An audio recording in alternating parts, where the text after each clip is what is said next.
La stradina stretta, il fossato ai lati, i fari della macchina, da dove la rissa viene ripresa con il telefonino, che illuminano l'asfalto. Sullo sfondo lo scontro tra i ragazzi. Sulla destra calci, pugni, sulla sinistra uno dei giovani armati che sferra un fendente a un rivale. Dietro il buio della notte. È il video consegnato ai carabinieri da un testimone oculare del delitto consumato fuori dal parcheggio della discoteca di Castelfranco.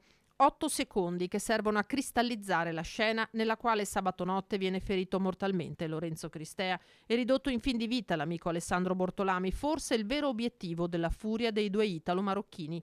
Per la procura è un elemento chiave il video, una testimonianza senza filtri, fredda e oggettiva, che fa da perno alle indagini e intorno alla quale i racconti dei presenti, influenzati dallo shock, dalla paura, dalla concitazione, servono a comporre per intero il quadro.